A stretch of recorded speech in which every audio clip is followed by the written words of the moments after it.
Descubre el secreto de Ezequiel en el Valle de los Huesos Secos y escucha atentamente, porque lo que vas a ver no es solo una escena antigua, es una clave para transformar lo que hoy parece muerto en tu vida. Imagina un valle inmenso, bajo un sol implacable. El aire está seco, el horizonte parece flotar entre luz blanca y polvo. A tu alrededor no hay árboles, no hay tiendas, no hay voces que no sean el silbido del viento. Lo único que rompe la uniformidad del terreno son montículos y montículos de huesos blanqueados, costillas, cráneos, fémures amontonados como los restos de un ejército olvidado. Algunos huesos están dispersos, otros forman pilas desconectadas, otros parecen como si alguien hubiera intentado unirse a medias, sin éxito. El silencio pesa. Caminas entre ellos y el sonido de tus pasos parece profanar algo que debería seguir enterrado. Esa imagen no es una metáfora cualquiera. Es la visión que recibe un profeta en el exilio, un hombre que mira más allá del paisaje físico y ve, con una claridad aplastante, la desolación del pueblo.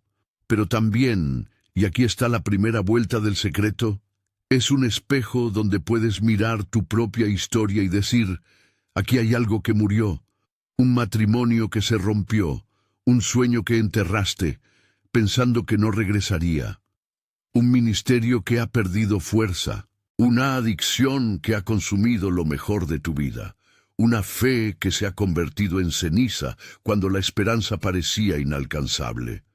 Y entonces, en medio de ese valle, una pregunta que suena como un golpe y como una invitación.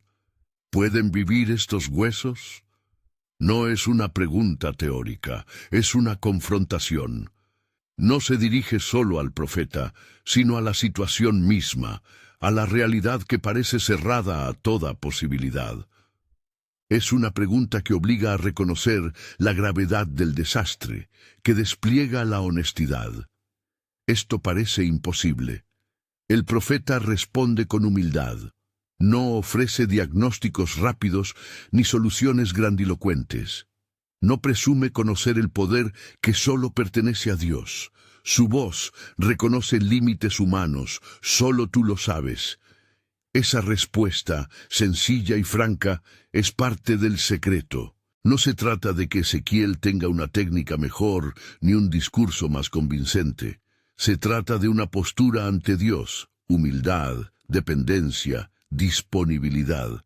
La fe que mueve montañas en muchas narrativas bíblicas no siempre se presenta como seguridad en la propia capacidad, sino como la valentía de admitir, no lo sé, Señor, pero estoy dispuesto a hacer lo que tú pidas. Y entonces llega la orden, y con ella otra vuelta del secreto. Obedecer cuando lo que se pide parece absurdo. Dios le dice al profeta, profetiza a estos huesos, hablar a huesos secos, pronunciar palabra de vida sobre lo que ya no guarda señales visibles de vida. ¿No te resulta extraño? En el lenguaje humano, en la lógica corriente, eso no tiene sentido, pero en la lógica divina, la palabra tiene peso. La proclamación, cuando se hace en obediencia, es canal. Aquí hay dos cosas que debemos ver con cuidado. La primera, la proclamación no es una fórmula mágica, no es un hechizo con el que todo retorna a su estado anterior. La segunda, la proclamación obedece a la soberanía de Dios. No sustituye al espíritu ni a la voluntad de quien sufre. El secreto no es que, si repites ciertas frases, todo se arregla automáticamente. El secreto es que la obediencia a la palabra de Dios, aun cuando parece ridícula, abre un proceso que solo Él completa. Ahora, mira lo que ocurre cuando el profeta se atreve a hablar. Los huesos, esa masa de restos, no permanecen estáticos. La visión se vuelve cinematográfica. Bajo el aliento del mandato divino, los huesos se mueven, como si una mano invisible empezara a coleccionarlos y a colocarlos en su lugar. No es instantáneo y no es perfecto. Hay pausas, tropiezos, momentos en los que parece que la esperanza vuelve a deshacerse. Pero poco a poco las piezas encuentran encaje. Dos huesos se encuentran, una fila se arma, una clavícula se alinea con una escápula, una vértebra se apila sobre otra. El espectáculo es tanto tácito como brutal. De la dispersión surge un orden frágil. A continuación, los tendones empiezan a aparecer. Lo que antes eran espacios vacíos entre huesos adquiere unión. Las articulaciones se mientras yacen con cuerdas de vida que las sostienen. La narración no nos regala el proceso como si fuera decorativo. Los tendones llegan como testigos de un trabajo que restaura intención y movimiento. Luego se tejen los músculos, no como si fueran meras masas, sino como si volvieran a dar forma a la capacidad de actuar, de sostener, de luchar, de cargar. Después de los músculos, la piel, un tejido que cubre, protege y singulariza. Donde hubo solo blanco y polvo, ahora hay contornos que sugieren rostros, torsos, manos. El valle cambia de textura, deja de ser colección de objetos y se convierte en algo que se reconoce como cuerpo. Y sin embargo, incluso con todo armado, algo esencial sigue faltando. La escena alcanza una tensión insoportable, figuras, cuerpos, sin aliento, ejércitos de formas que no respiran, una multitud que parece lista para caminar, pero permanece inmóvil porque lo que hace vivir a un ser no puede ser suplantado por estructuras o pastas. Falta el aliento. Fíjate en la manera en que la visión subraya una verdad teológica profunda. La restauración tiene etapas. Hay una reconstrucción visible, orden, unión, forma, que puede realizarse, que a menudo comienza por actos humanos de obediencia y palabra. Pero hay otra dimensión que escapa a la pura reconstrucción, la vida, el soplo que solo el espíritu puede dar. Aquí yace otra pieza del secreto. Restaurar lo visible no es suficiente. La plenitud depende del espíritu. No te pido que ignores cuántas veces la vida sirve para racionalizar o para maquillar dolor. Hay reconstrucciones superficiales que ocultan un vacío más hondo, y también hay procesos que requieren tiempo, acompañamiento y a veces ayuda profesional. Terapia, comunidades sanas, redes de apoyo y, cuando procede, tratamiento médico. La visión de Ezequiel no ignora esto. Al contrario, sugiere un camino en el que la proclamación, la obediencia y la acción se entrelazan con la iniciativa divina y con la atención responsable al sufrimiento humano. Volvamos al profeta. Su tarea no terminó con la descripción de la escena. Tampoco se limita a contemplarla.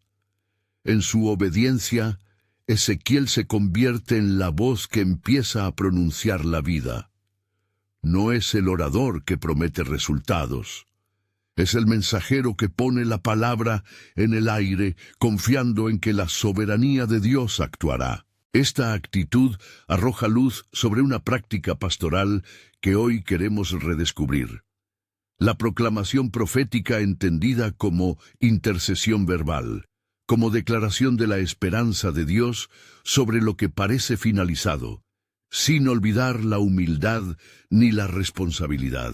Quizás te estés preguntando en este momento, ¿cómo se aplica esto a mi casa, a mi trabajo, a mi historia? Imagina por un momento que tu valle es un matrimonio donde el diálogo se rompió y hay rencores que se repiten como un disco rayado. Un sueño profesional abandonado que alguna vez te llenó de propósito y ahora te hace sentir viejo o inútil. Una adicción que ha convertido tu casa en un lugar de pequeñas violencias y de vergüenza. Una fe que ya no se mueve al escuchar himnos o leer promesas, porque la experiencia personal no cuadra con las palabras. En cada caso hay huesos, restos, memoria, ausencia de intención vital. Pero también hay posibilidad de un proceso. El secreto que emerge de la visión es práctico en su ritmo. Reconocer la gravedad, responder con humildad ante Dios, Solo tú lo sabes.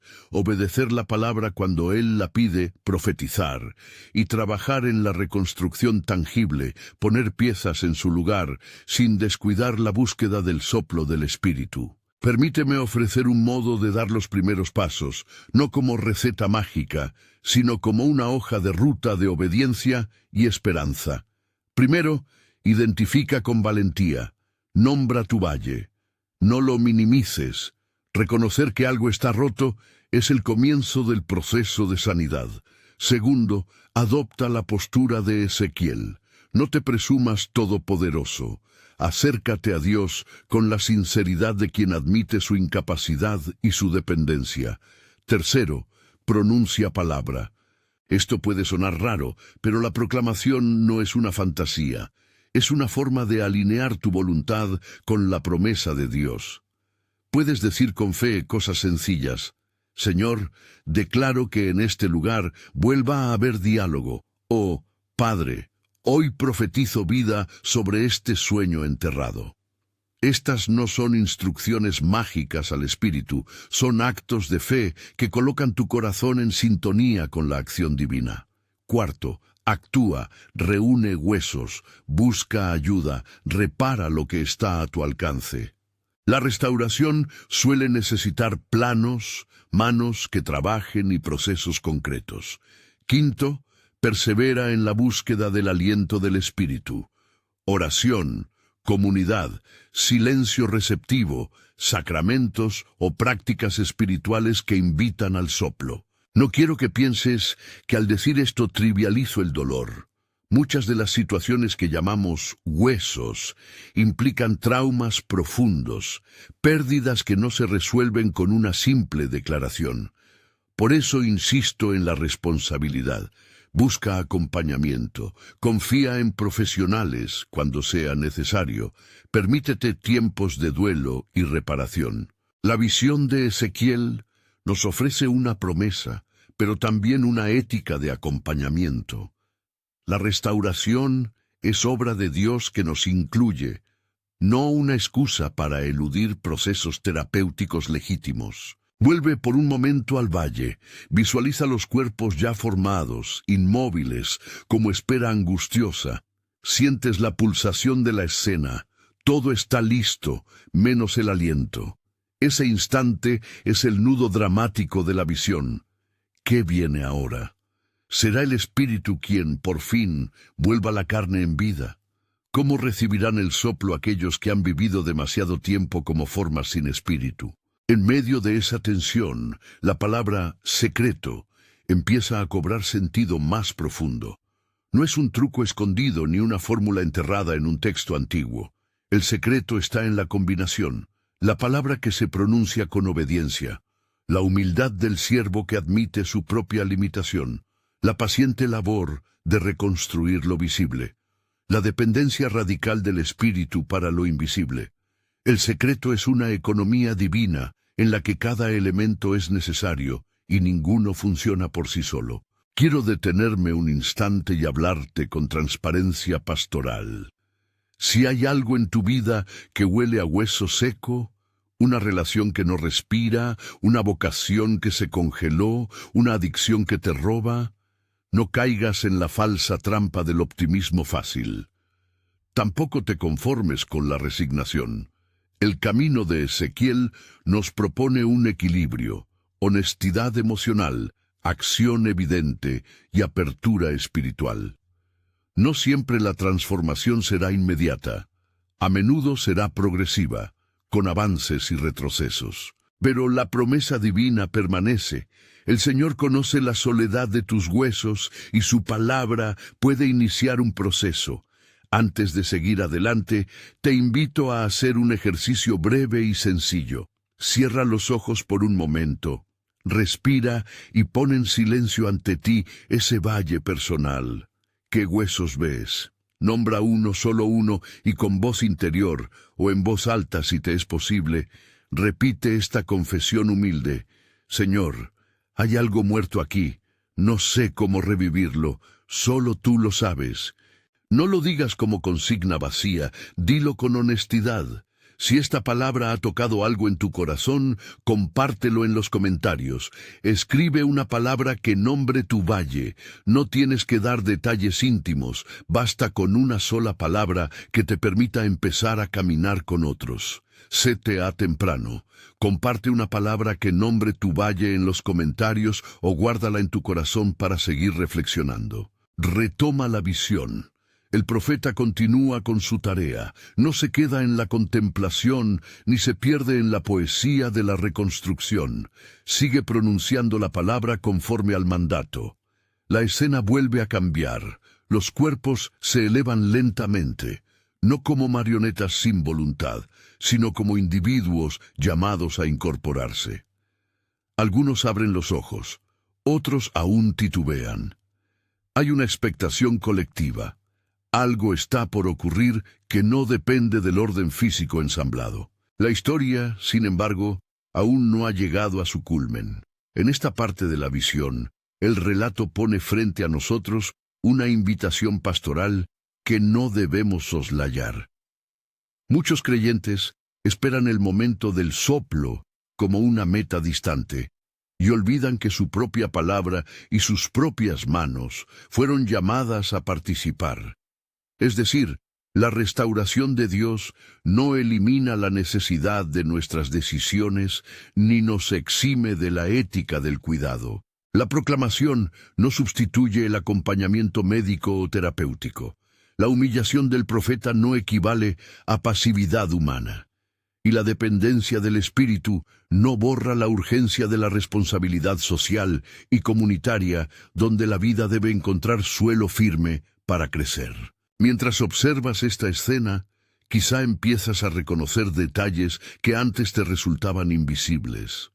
La indescriptible paciencia con la que Dios acomete la obra, la dignidad que se le devuelve a aquello que fue descartado, la manera en que la promesa se realiza no para que tú presumas de recuperación, sino para que el nombre de Dios sea conocido entre las naciones. Ese propósito final, que la restauración sea testimonio para conocer a Dios, es otro de los hilos del secreto. No somos restaurados simplemente para sentirnos bien. Somos restaurados para que la gloria de Dios se revele en medio de nuestra fragilidad. De pronto, la visión se vuelve íntima. Entre los cuerpos que han tomado forma, hay rostros que parecen mirar hacia el profeta como esperando su próximo movimiento. Es aquí donde quisiera detenerme un instante y hablarte directamente, no como quien da una lección, sino como alguien que ha visto este valle una y otra vez en la vida pastoral. El camino hacia la vida requiere que algo en nosotros muera y algo en nosotros nazca.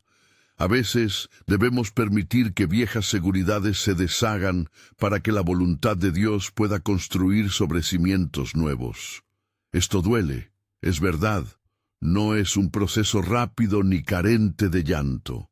Pero la visión muestra que cuando Dios interviene, lo hace para devolver dignidad, intención y comunidad. Sé que puedes sentir la tentación de querer saltarte la etapa menos agradable. Querrás el soplo ya. Lo entiendo. Nosotros también anhelamos el momento en que todo cobra sentido y la vida vuelve a latir con fuerza.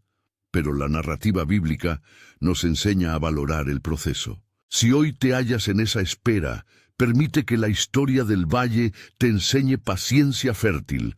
Trabaja con lo que está en tus manos.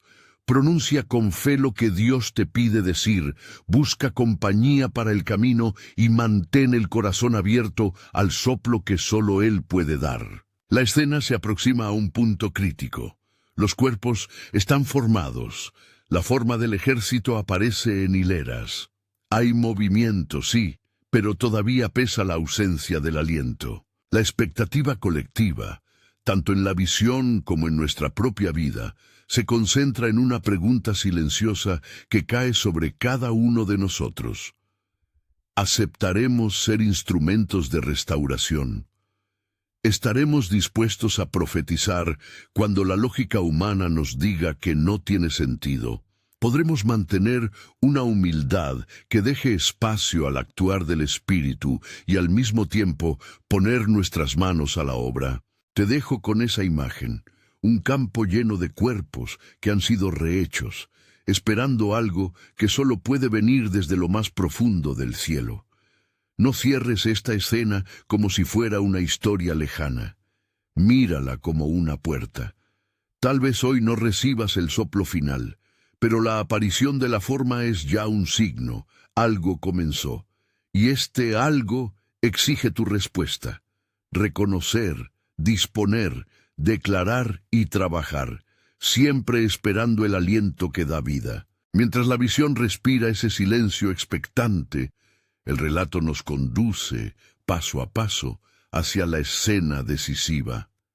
En ese punto, cada voz, cada gesto, cada postración, cada llamada al nombre de Dios contará.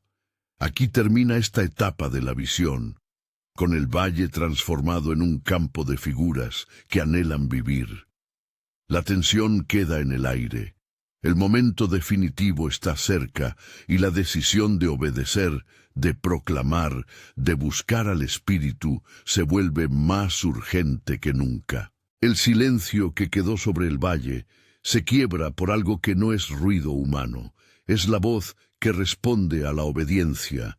No es un trueno furioso ni un soplido tembloroso. Es la palabra que se pronuncia en la fidelidad de quien ha sido llamado.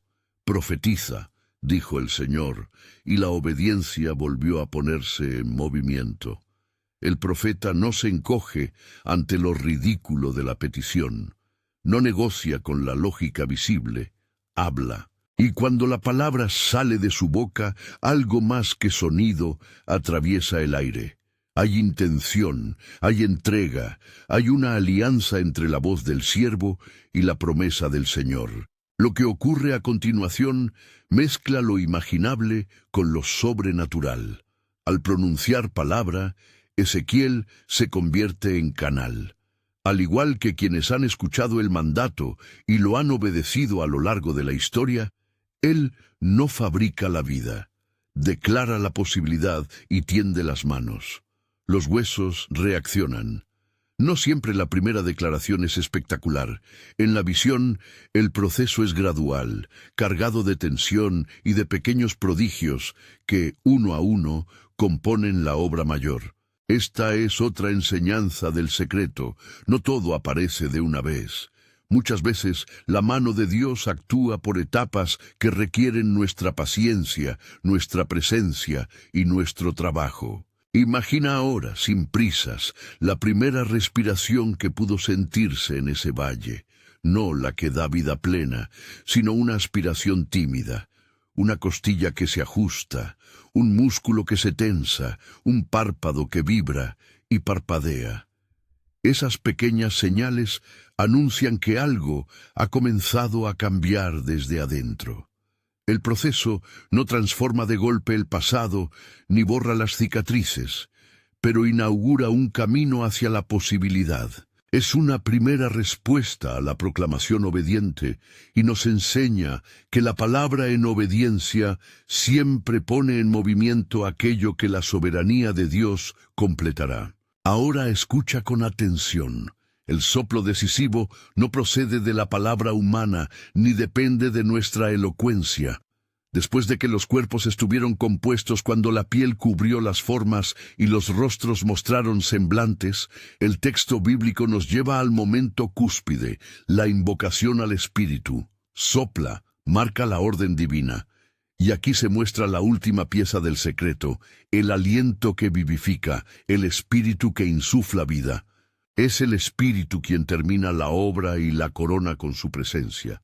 Por eso la narrativa no nos permite suplantar ese movimiento con fórmulas humanas ni con voluntarismos. Reconoce la necesaria cooperación entre la obediencia visible y la acción invisible del Espíritu. Cuando el soplo viene, la escena se transforma. Lo que eran figuras mudas se convierten en testigos que respiran, que miran y que comienzan a ponerse en pie. No es una transformación únicamente física, es una restauración de identidad y de propósito. Es el instante en que la creación vuelve a saberse creada por su Dios, y en la medida en que la visión lo anuncia, se dispone a cumplir su misión. Estos cuerpos reanimados ya no son reliquias, son soldados, testigos, habitantes de la historia que pueden ahora proclamar la grandeza de quien los hizo. Ahora sabréis, dice la promesa divina. Conocerán, reconocerán, entenderán que no fue la palabra humana la que les dio vida, sino la presencia soberana del Señor. El secreto entonces no es una técnica, sino una economía. La palabra en obediencia abre la puerta. El Espíritu atraviesa esa puerta y la vida acontece. Hay una tensión que debemos manejar con prudencia pastoral. Si bien la visión ofrece una esperanza abrumadora, no nos exime de la responsabilidad ética y práctica ante el sufrimiento humano. Muchas veces, quienes enfrentan sus valleys, matrimonios destrozados, adicciones, profesiones fallidas, pérdidas profundas, necesitan acompañamiento profesional, redes de apoyo que sostengan procesos largos, intervenciones médicas y psicoterapéuticas. No se trata de mezclar magia con cuidado, se trata de unir la proclamación de la esperanza con la sabiduría de las manos que trabajan. El secreto no anula esos instrumentos, los eleva. La comunidad, los terapeutas, los hermanos y hermanas en la fe son parte de la trama en la que Dios elige obrar. Permíteme detenerme en un punto que puede clarificar teológicamente lo que está en juego. Cuando Ezequiel ve el valle, no está recibiendo solo una escena simbólica sin peso histórico. Está recibiendo una promesa para un pueblo que ha perdido su lugar y que clama por una restauración nacional y espiritual. Los huesos representan a la casa de Israel. No se trata de un mero recurso literario, sino de una concreción de la esperanza hecha palabra. La restauración implica volver a respirar como pueblo, como comunidad, como nación, abrir sepulturas, traer a la gente de vuelta a su tierra, poner en ellos el espíritu. Por eso la visión no se cumple simplemente en términos individuales. Se proyecta hacia una dimensión comunitaria y escatológica. Esta promesa tiene un eco en la obra de Cristo y en la llegada del Espíritu. El cristianismo descubre en esa imagen la antelipsis de lo que el Evangelio anuncia: restauración, resurrección y vida nueva en comunidad. Si aplicamos esto a nuestra experiencia contemporánea, la pregunta que surge es directa.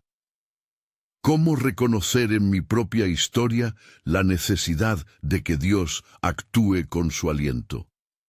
La respuesta tiene varias pistas prácticas, y quiero entregarte algunas que nacen de la lectura fiel y de la experiencia pastoral. Primera pista: nombra el hueso. La honestidad es el primer acto profético que debemos practicar. Nombra la herida, la pérdida, la adicción, la soledad que te habita. No la minimices ni la disfraces con optimismos superficiales. Llamarla por su nombre te coloca en una postura semejante a la de Ezequiel, frente a la realidad y frente a Dios. Segunda pista: adopta la humildad de solo tú lo sabes. Esto no es resignación, es reconocimiento de límites y de dependencia. Muchos intentan resolver sus quebrantos con estrategias meramente humanas, olvidando que la última palabra pertenece al Espíritu. Confundir la propia capacidad con la acción divina conduce al agotamiento y a la frustración. Tercera pista: profetiza con obediencia. La proclamación no es un hechizo, pero sí es un acto de fe cuando se pronuncia en obediencia. Esto puede traducirse en frases sencillas que tú mismo puedes articular.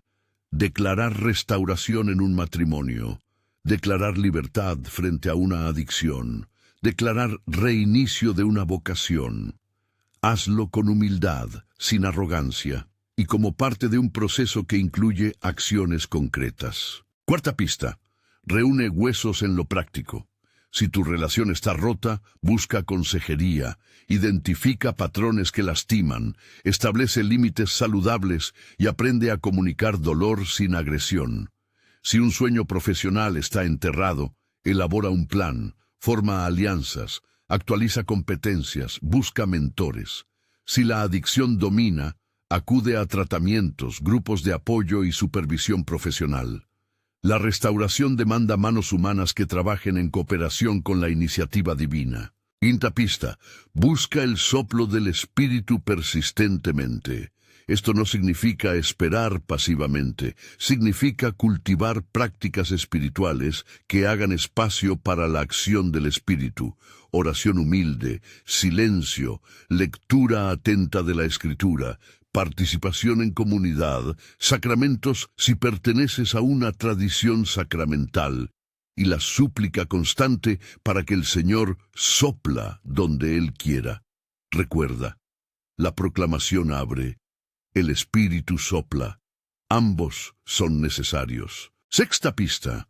Acepta la progresividad con paciencia fértil. El proceso puede incluir retrocesos, ciclos de duelo y avances lentos. No confundas lentitud con ausencia. La perseverancia en la obediencia es muchas veces el terreno donde la promesa fructifica. Quiero ahora poner delante de ti 3 ejemplos concretos que ilustran cómo estos pasos pueden funcionar en la vida real. Son relatos sintéticos, compuestos a partir de vidas que hemos visto y oído a lo largo del ministerio. Marta y su matrimonio. Marta llegó a consulta con un matrimonio en el que la comunicación era mínima y la desconfianza había marcado años de silencio. Reconoció su valle, la costumbre de responder con ira y la tentación de refugiarse en el trabajo. Con humildad dijo, «No lo sé, Señor, solo tú lo sabes». Empezó a hablar a su relación con palabras de arrepentimiento y de esperanza, pero no se quedó allí. Buscó terapia de pareja, puso la palabra reconciliación en su oración diaria, tomó la iniciativa de encuentros breves y honestos con su cónyuge y pidió que la comunidad orara con ellos. Pasaron meses duros, hubo recaídas, hubo momentos de dolor. Pero poco a poco, con la palabra en obediencia, con manos que trabajaban y con la súplica por el soplo del Espíritu, la dinámica de la relación empezó a cambiar.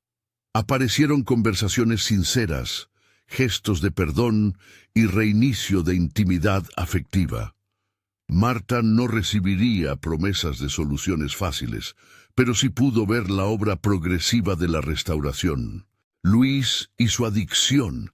Luis vivía atrapado en conductas que le habían quitado empleo, familia y esperanza. Reconocer que algo estaba roto fue el primer paso. Dijo en voz alta, «Señor, hay muerte aquí. No sé cómo revivirlo, solo tú lo sabes». Pero no dejó su declaración en una consigna espiritual. Buscó un centro de tratamiento, se integró a un grupo de apoyo, encontró un mentor espiritual y comenzó a reconstruir relaciones rotas con gestos concretos. La proclamación de libertad formó parte de su rutina. Declarándola en oración y comprometiéndose a pasos prácticos, puso sus manos en la obra. El soplo del Espíritu, que no se entiende como sustituto de la terapia, sino como compañero de la restauración, fue perceptible en su interior. Fuerzas nuevas para resistir, paz donde antes había tormenta, capacidad de reparar. Hoy su vida es frágil y firme a la vez. El proceso continúa, pero la esperanza es real. Ana y su sueño profesional. Ana siempre quiso ser maestra y por distintos miedos dejó su vocación años atrás. Reconoció su valle, la ilusión enterrada y la sensación de imposibilidad. Adoptó la postura de Ezequiel, humildad y disposición. Profetizó en su vida con actos pequeños, se matriculó en cursos, practicó en voluntariados, habló con quienes la animaban y pidió al Señor reabrir puertas. No fue una restauración instantánea, requirió tiempo, ajustes y renuncias. Sin embargo, la combinación de palabra obediente, trabajo práctico y apertura al espíritu la condujo a un reinstauramiento parcial. Comenzó a enseñar en una comunidad educativa y a retomar su vocación con sentido.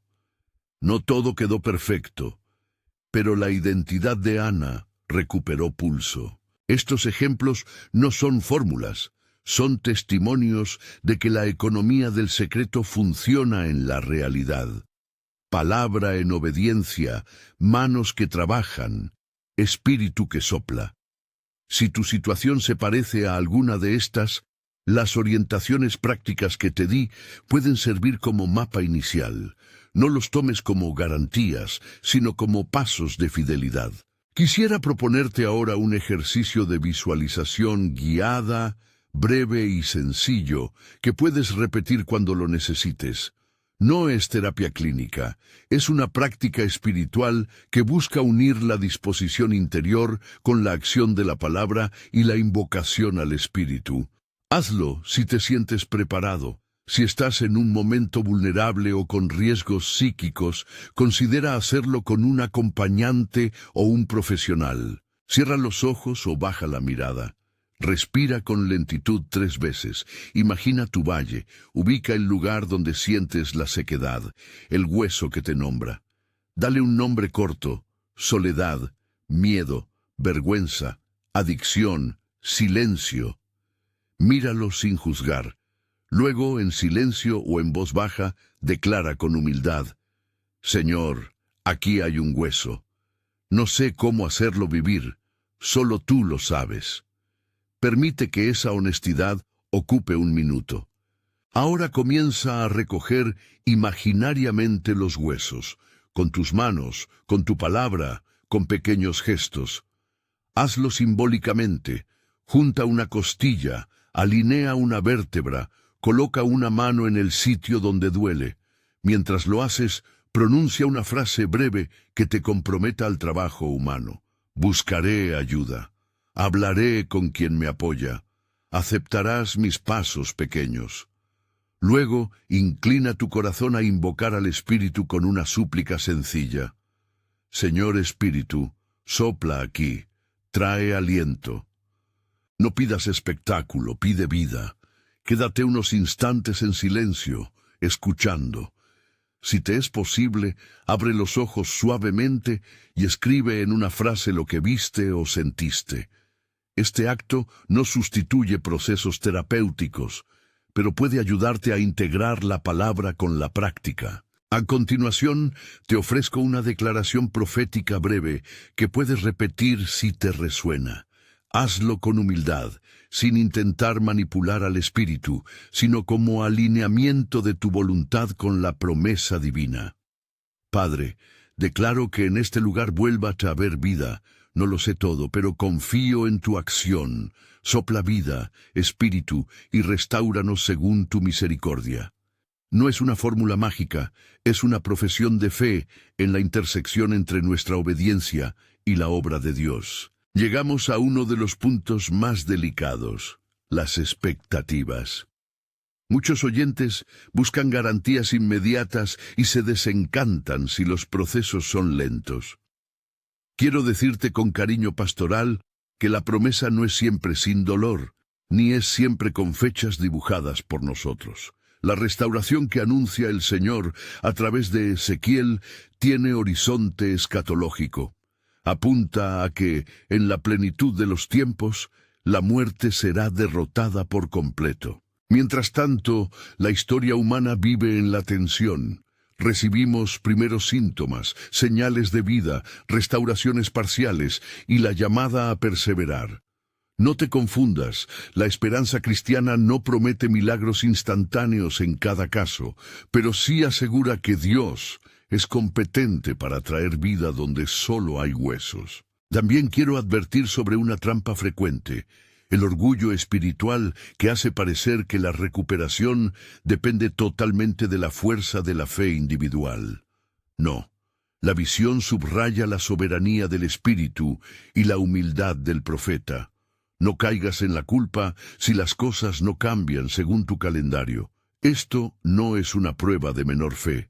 La fidelidad se mide en cosas más profundas, en la honestidad, en la humildad, en la búsqueda de ayuda y en la perseverancia en la oración y la comunidad. Seguimos con la lectura teológica. La promesa de Ezequiel tiene aún un objetivo mayor que la mera restauración individual. Cuando el Señor dice, ahora sabréis que yo soy el Señor, introduce una finalidad doxológica. La restauración es para que el nombre de Dios sea conocido entre las naciones, para que su gloria no sea solo consuelo privado, sino testimonio público. Por eso, cuando vemos huesos que vuelven a la vida, la respuesta adecuada no es solo la gratitud personal, sino el anuncio humilde y claro de lo que Dios ha hecho. La restauración auténtica nos coloca en misión. No recuperamos vida para encerrarla. La recuperamos para que sea semilla que transforme otras vidas. Piensa en eso aplicado a lo cotidiano. Si una familia experimenta reconciliación, esa nueva vida puede convertirse en hospitalidad para otros que sufren. Si una persona supera una adicción con ayuda profesional y espiritual, su testimonio puede ser luz para quien aún camina en la oscuridad. Si una vocación se restituye, el fruto de esa vocación no se guarda como tesoro privado, sino que sirve a la comunidad. La restauración es, pues, para el bien común y la gloria de Dios. Quiero ahora hablarte con ternura pastoral acerca del cuidado de los que acompañan. Si estás en una posición ministerial, si eres amigo, si trabajas en terapia o si simplemente caminas al lado de alguien que atraviesa su valle, presta atención a 3 cosas. Acompaña sin imponer, acompaña con límites saludables y acompaña reconociendo tus propias limitaciones. La visión de Ezequiel nos enseña a no sustituir la acción divina por nuestra desesperación humana. Orar junto, profetizar con humildad, sostener con manos prácticas, orientar hacia profesionales cuando haga falta. Todo ello es parte de una pastoral sabia. Evita la tentación de ofrecer soluciones fáciles o de afirmar que la culpa recae sobre la persona que no mejora. En muchos casos, la restauración es un trabajo conjunto y la compasión es la vestimenta más elocuente del ministerio. Ahora deseo traer a la mesa la relación entre esta visión y la obra de Jesucristo. En el Evangelio se encuentra la culminación de la promesa. Jesús mismo hace carne la restauración, sana, resucita y promete el Espíritu que dará vida. La experiencia del soplo en Ezequiel anticipa la acción del Espíritu que obra en Pentecostés y que continúa actuando hoy. En Jesús vemos que la restauración es integral, cura, reúne, orienta hacia la justicia y llama a la comunidad. Por tanto, cuando pronuncias palabras de vida en obediencia, no estás actuando en un vacío, sino en continuidad con la obra redentora de Cristo y con la misión del Espíritu. La predicación que has escuchado hasta aquí tiene también implicaciones éticas. La restauración que recibimos nos obliga a prácticas concretas de justicia y cuidado. No es indiferente ante la pobreza, la violencia doméstica, el abandono de jóvenes o la desprotección de ancianos. Si Dios restaura huesos secos, lo hace para que la justicia y la compasión florezcan. Un corazón regenerado no puede ignorar los huesos de otros que siguen tirados en el valle. Te propongo una última invitación práctica antes de cerrar. Toma una hoja y escribe 3 compromisos concretos. 1 relacionado con tu responsabilidad personal, algo que vas a hacer por tu propia restauración. Otro relacionado con pedir ayuda externa, un recurso profesional, una persona de confianza, un grupo de apoyo, y un tercero relacionado con cómo compartirás la esperanza con otros, una palabra de testimonio, una acción de servicio, una oración pública. Haz que estos compromisos sean pequeños y concretos. La restauración no empieza con gestos grandiosos, sino con fidelidades pequeñas, mantenidas en el tiempo. Llegado a este punto, quiero ofrecerte una oración breve, simple y humilde, para que la pronuncies si te sientes dispuesto. No la conviertas en fórmula, úsala como puente entre tu honestidad y la acción del Espíritu. Reza en silencio o en voz baja. Señor, tú conoces la sequedad de mi valle. Hay huesos que claman por vida y yo no sé cómo revivirlos.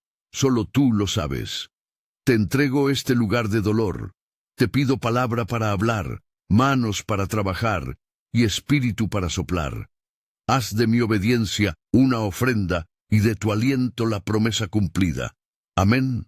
Esta oración no garantiza la hora ni la forma de la respuesta divina, pero te coloca en la postura del siervo, humilde, dispuesto y expectante. Si te ha conmovido, repítela en los próximos días y acompáñala por actos concretos que muestren que tu proclamación no es solo verbal. Antes de cerrar, quiero enfatizar de nuevo el corazón del secreto que hoy has descubierto. No se trata de una técnica mágica ni de una superstición. Es un misterio evangélico donde tres elementos se entrelazan: la palabra proclamada en obediencia, la acción humana responsable y el soplo vivificante del Espíritu. Ninguno de estos elementos por sí solo basta. La obra auténtica de restauración de Dios exige la alianza de los tres. Por eso la respuesta correcta no es ni la pasividad ni el voluntarismo, sino la humildad que trabaja y la fe que espera. Y ahora, una palabra final para el que escucha con cansancio o con escepticismo. Si hoy te cuesta creer que algo puede cambiar, no te condenes por la duda. La duda, bien llevada, puede ser puerta hacia la búsqueda. Lo fundamental es que no te quedes inmóvil. Muévete en humildad, nombra, busca ayuda, profetiza en obediencia, trabaja y suplica al Espíritu. Permanece en comunidad, permite que otros sean testigos y mano en tu proceso.